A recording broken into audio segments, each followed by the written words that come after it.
Yeah hi good morning. Today topic వచ్చేసి breast cancer. Okay, ఈ మధ్య చాలామంది ఉమెన్స్ తెలియకుండానే గ్రేడ్ 3 గ్రేడ్ 4కి బ్రెస్ట్ క్యాన్సర్తో డైరెక్ట్గా హాస్పిటల్కి వచ్చి కన్సల్ట్ అయిపోయి ట్రీట్మెంట్ తీసుకుంటూ ఉన్నారు. గ్రేడ్ 4 గ్రేడ్ 3కి వెళ్ళడం వల్ల దీనివల్ల ఏమవుతుందంటే పేషెంట్కి రిస్క్ ఫ్యాక్టర్స్ అనేవి ఎక్కువ ఉంటాయి. ఇవి రాకుండా, బ్రెస్ట్ క్యాన్సర్స్ రాకుండా మనం ఏం చేయాలంటే హెచ్పివి వ్యాక్సిన్ అనేది ఉంటుంది. హెచ్పివి వ్యాక్సిన్స్ అనేది ఉమెన్స్, గర్ల్స్ కంపల్సరీ వేసుకోవాలి. ఈ వ్యాక్సిన్స్ వేసుకోవడం వలన మన బాడీకి ఆ క్యాన్సర్ సెల్స్ డెవలప్ కాకుండా, ఒకవేళ డెవలప్ అవుతున్నా కూడా ఆటోమేటిక్గా ఆ వ్యాక్సిన్స్ వేసుకోవడం వలన లోపల డిస్ట్రాయిడ్ అయిపోతాయి. ఓకేనా? In case 30 years, 40 years, 45 years ఉన్న లేడీస్ యాక్చువల్గా ఆల్ కంట్రీస్లో గైనకాలజిస్ట్ దగ్గరికి వెళ్ళేసి సెల్ఫ్ బాడీ ఎగ్జామినేషన్ చేయించుకున్నారు. బ్రెస్ట్ కానీ, వెజైనాకి కానీ, వాట్ ఎవర్ మేబీ.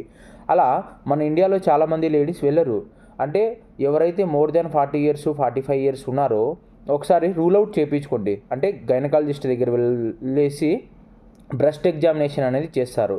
ఇది చేయడం వలన ఏదైనా లోపల చిన్న చిన్నగా ఏదైనా మనకి గడ్డల మాదిరి అట్లా అనిపించినా కూడా ఎమ్మడే రికగ్నైజ్ చేసేసి స్టేజ్ 1 స్టేజ్ 2లో ట్రీట్మెంట్ తీసుకొని లైఫ్ని చాలా లీడ్ చేయొచ్చు. ఓకేనా?